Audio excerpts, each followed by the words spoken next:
Welcome to the jungle, it gets worse here every day. You learn to live like an animal in the jungle where we play. If you get a hook up for what you see. Fala galerinha do Projeto Goiás Tech, sejam bem-vindos à aula de Biologia. E aí, vocês estão bom? Espero que sim, hein? Na aula de hoje nós vamos falar sobre o assunto algas. Algas aí que vão fazer parte de 3 reinos dos seres vivos. No reino Monera, no reino Protoctista e no reino Metafita. Eu encontro algas. Nesta aula de hoje, vamos dar ênfase para as algas do reino Protoctista, ok? Lápis e caneta na mão, que a gente vai ver as nossas expectativas de aprendizagem que estão aqui, que servem principalmente para o seu orientador e para a sua orientadora, preencher lá no CIAP, né? No nosso diário virtual, e as habilidades que também estão aqui para nós. Já para você, aluno que está com a apostila aberta, espero que sim, ou com material em PDF, a gente começa aqui, ó, algas, né? São o quê? São os únicos seres vivos a fazerem parte desses 3 reinos, que aqui acabei de falar para vocês. E no caso deste capítulo da nossa apostila, vamos trabalhar as algas protistas. Mas lembrando que nós também temos algas no reino Metafita e no reino Monera, ok? Como que são as algas, então, do reino protista, ou também chamadas de algas protistas, tá? Acompanhe aí na nossa videoaula. São algas ou seres uni uma célula ou pluricelulares que têm núcleo, então são eucariontes. E são autotróficas, ao contrário dos protozoários, as algas protistas produzem o próprio alimento. Por quê, professor? Pelo fato de elas serem fotossintetizantes. Elas são de fundamental importância para a manutenção do equilíbrio no planeta Terra, tanto na produção de oxigênio, marquem essa palavrinha que é importante, que é o oxigênio que você está respirando aí agora, ó. É mesmo? Quanto à base da pirâmide de energia nas cadeias alimentares, marca também na sua apostila, no seu material aí, seja ele impresso ou também digitalizado, né, para quem recebeu em PDF. Então, a alga também produz alimento, ela faz parte da cadeia alimentar, elas são os produtores. E aí, onde que eu encontro as algas, hein? Onde que eu encontro as algas? Não sei. Já pensou? Eu encontro as algas em ambientes dulcícolas. Professor, o que é dulcícola? De água doce. Ou também de água salgada. Água marinha. Podendo se reproduzir assexuadamente, ou seja, sem a troca de gametas, que é o caso da divisão binária e da fragmentação, e até mesmo por reprodução sexuada, com a troca de gametas masculino e feminino. Normalmente, quando a alga realiza a sexuada e a assexuada, eu chamo isso aí de alternância de gerações. Então, ambiente terrestre, meio difícil, né? Ambiente aquático, dulcícola, aquático, marinho, de água salgada. E se eu misturar os dois, como é o caso do mangue, eu encontro, então, algas no ambiente de água salobra. Também eu posso ter essas algas lá. E aí vem a parte da classificação, e aí você vai perder a cabeça, vai ficar doido, ó. What? Vai não, gente, vai não. Vai dar certo, ó. Eu tenho as algas crisófitas, ginófitas, euglenófitas, clorófitas, feófitas, lê-se feófitas, e por final, rodófitas. Professor do céu, como que eu vou lembrar desse nome? Bem fácil, ó. Todas terminam com fita. Fita, fita, fita, fita, fita. Se todas terminam com fita, fita significa alguma coisa. Que coisa que significa? Fita significa algas. Tá? E o que muda então? o nomezinho ali da frente, ó. Crisófita, dinófita, euglenófita, clorófita, peófita, rodófita. Posso escrever em português em vez de ser a nomenclatura científica? Posso, sim. Tá? Então, como que fica em português? Tá bonitão aí do meu lado para vocês verem, ó. Eu tenho, então, as euglenas, que fazem parte das euglenófitas. Eu tenho as crisófitas, que eu tenho, inclusive, as diatomáceas. Eu tenho as dinófitas, também chamadas de dinoflagelados. Eu tenho as rodófitas, são as algas vermelhas. Por que está escrito rojas, de roxa? Porque esse aqui material é em espanhol, roja é vermelho. Eu tenho a feófita, que são as algas pardas, e eu tenho as clorófitas, que são as algas verdes. Olha que interessante para vocês aí, ó. Pega a dica. Clorófita vem de clorofila, não vem? Então, se eu lembrar de que a clorofila é verde, eu vou ter a convicção e a certeza que ela é verde. Ah, professor, bom, hein? Vamos supor que você torce aí pro Palmeiras, pro Goiás, pro Juventude, para algum time que seja verde.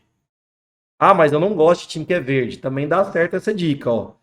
Eu sou verde. Eu sou um time aí que é verde. Então, você é uma euglenófita. Professor, mas eu odeio o verde, não tem problema. Eu odeio o verde. Eu odeio o verde. Ou você ama ou você odeia, né? Então, vai dar certo com os dois. Euglenófita, lembra da cor verde. Ah, agora ficou massa, hein, professor? E aí, no caso da vermelha, galera, lá na minha casa, quando eu morava com a minha avó, há muito tempo atrás, o rodo tinha o cabo, né, do rodo. Vamos fazer um rodo aqui para vocês verem, ó. E embaixo do rodo tinha uma parte que na casa da minha avó era vermelho assim, ó, a parte que rapava o rodo. E aí, na sua casa também é assim? Aí depois tinha lá embaixo uma partezinha preta, né, que é a borracha. Eu sempre lembrei que as rodófitas estão vermelhas por conta do rodo. O que você está fazendo? Você está criando uma associação para ficar mais fácil. As rodofícias, também chamadas de rodófitas, são as algas vermelhas. E aí, gostaram dessa dica? Se eu for para alga parda, quando eu desenhava com lápis pardo e pintava, não ficava tão bacana, né? Não ficava tão bonito. Então, eu lembrava de peófitas, quando eu usava o lápis lá, bege, né? Pardo, né? Tem lápis ainda aí dessas cores. Então, pintava lá uma folha de pardo e não ficava tão bonito a folha parda, né? Então, ela ficava bonita quando eu pintava de verde, né? A folha verdinha faz fotossíntese. Então, eu lembrava de feófita, alga parda. E para mim, essa alga aqui não é tão bonita, né? A alga parda. Agora, a alga vermelha bonitona, a alga verde bonitona. Mas eu acho o pardo lindo. Também serve essa alga parda, né? Dessa cor que essa alga tem para vocês, né? Vai que você acha lindo essa cor. Também você lembra de pardo, lindo. Aí é o contrário, lindo é o feio. Então, feio, lindo, lindo, feio. E vocês conseguem criar aí para mim uma associação desses dois nomes? Dinoflagelados e crisofitas. Se você conseguir, depois você me conta nas redes sociais, tá? A princípio, as crisófitas são algas amareladas, mais amarelas, né? Enquanto os dinoflagelados são transparentes. Bacana? Aí tem uma tabelinha aí para nos ajudar, para ficar mais fácil. Se você não gostou do nome fita, você pode usar o nome fíceas. Crisofíceas, euglenofíceas, clorofíceas, feofíceas, rodofíceas. Eu posso substituir o fita por fíceas, com exceção do dinoflagelado, que chama dinoflagelado mesmo. O que você tem que lembrar aqui e trabalhar em associação? As crisofíceas são douradas, podem ser uni- ou multicelulares, enquanto no caso aqui dos dinoflagelados, eles são transparentes e são só unicelulares, só tem uma célula. Já no outro caso lá das algas verdes, as euglenofícias são verdes e são unicelulares. E por que o nome dela muda para clorofícia se as duas são verdes? Porque a clorofícia pode ser uni ou pluricelular. Agora ficou mais fácil, professor. Já a feofícia, que é a cor parda, e você já lembra disso, ela é parda e ela é multicelular. E por final, a rodofícia, que é a alga vermelha, ela é multicelular. Então, eu vou ter que lembrar da cor e da quantidade de células que estão presentes nas algas, que é um conteúdo muito importante para o seu Enem, para o seu vestibular. E a gente chega aí no ponto, né, chave da nossa aula, que é, e aí, como que isso aparece no dia a dia na nossa vida? Olha que interessante. Existe um fenômeno chamado de maré vermelha, que está aqui em cima, ó, mostrando. O mar está todo vermelho. Será que aconteceu o que com esse mar? Caiu tinta, guache nesse mar? Ou, né, você morreu um monte de peixe, isso aí é sangue. Nada disso, galera, nada disso. Na verdade, o fenômeno é causado por algas rodofícias que liberam substâncias tóxicas na água, causando inclusive morte de muitos peixes e outros seres vivos. É um fenômeno aí, uma relação desarmônica que acontece na natureza, onde as algas, nesse caso, vão prejudicar os peixes e outros animais, no caso aí marinhos, ok? E outro exemplo aí, ó, que delícia. Bateu a fome, hein? E vocês, gostam de sushi? Just call me for delivery. They know me. I got sushi. O sushi, que não é o sashimi, é enrolado com uma alga vermelha. Professor, mas aí ela tá preta e lá no restaurante que eu como ela é verde, escura. Só que ela é uma rodofícia. Ela é uma alga vermelha. Em decorrência da desidratação, ela pode ficar preta ou esverdeada escura. Então, ela é vermelha, tá? Então, as rodofícias também, né? Dentre as suas aplicações, fazem a culinária japonesa. E como que eles chamam essa alga? Tá aqui, ó. Vou pintar de vermelho para vocês. Nori. Essa alga é conhecida como nori. E no caso, quando ela é desidratada, ou seja, ela perde água, ela perde a sua cor vermelha, ela muda de cor. Agora sim tem uma aplicação das algas na minha vida, hein, professor? Demais da conta. E se você já foi na praia, né, ou conhece alguém que já foi na praia, ou acessou algum vídeo que foi na praia, você já deve ter visto essa imagem aí, que é a imagem do sargaço. Pensa aí rapidão comigo. O sargaço é que tipo de alga? Professor, ele é pardo. Olha, pardo, então ele é uma feofícia. Lembrou do macetezinho? Tem outro macete para lembrar? Tem outra dica para me dar? Depois você me conta aí. E o que seria o sargaço? Anotem. Sargaço ou sargaço é encontrado na costa brasileira. Marca aí na sua apostila para você não esquecer. Quando você viajar para a praia, hein? Ô, coisa boa. Fazem parte das feofícias. Enquanto o alface do mar... Uai, professor, tem um alface do mar? Tem, depois você vai encontrar na apostila aí também. Pertence ao grupo das clorofícias. Então, quem pertence às feofícias? O sargaço, tá? Por conta da sua cor. No caso do alface do mar, vamos pintar de verde? Tá? Você que não está vendo ou está só ouvindo, acompanha com a apostila. O alface do mar, tá? Que vai ser verde, ele faz parte de que grupo? Das clorofícias. Como que você quer das clorofícias? Cloro lembra de clorofila. Clorofila é verde.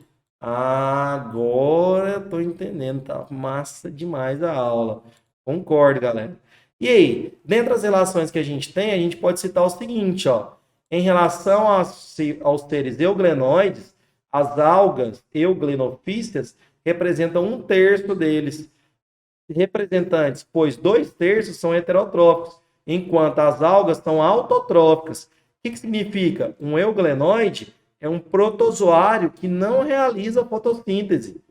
É a Euglena viridis. Depois digita aí na sua internet para você ver como é que é a Euglena viridis. Enquanto as algas representam quanto, gente? 2/3 são heterotróficos, enquanto ela representa 1/3. Então, as algas douradas ou crisofíceas contêm uma parede celular formada de celulose e realizam o quê? Fotossíntese.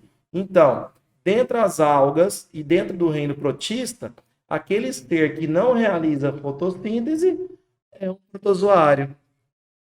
Já aquele ser que realiza fotossíntese é uma alga do reino protista. Chegamos na parte do agar, ou agar, né? Depende da sua pronúncia. E o que o agar é? É uma substância, olha aparecendo aí pra gente. Hidrocoloide gelatinoso. É como se fosse é como se fosse um pozinho de gelatina que formaria ali uma gelatina incolor. E para que ele serve? Para fazer cultivos, inclusive, de bactérias, para exames de laboratório, para também cultivar ou selecionar geneticamente grãos de feijão, por exemplo. Tá? Então, o agar serve no laboratório para ser utilizado em placas de vidro. E essas placas que estão aí mostrando na figura, chamam placas de Petri, ok? E eles vêm de algas marinhas vermelhas. Ó, de novo, as algas marinhas vermelhas aparecendo para a gente. Tá? E qual que é a relação das algas com oxigênio?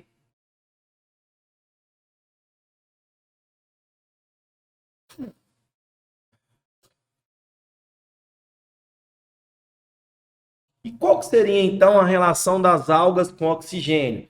Vem comigo aqui, para a gente ver junto. As algas produzem grande quantidade de oxigênio, tá? Ela produz até uma quantidade maior do que a própria Amazônia, tá? Por quê? Porque a Amazônia é uma floresta que tem várias árvores, e as árvores também respiram, assim também como as algas. Só que elas respiram uma grande quantidade, e quando elas respiram, elas consomem oxigênio.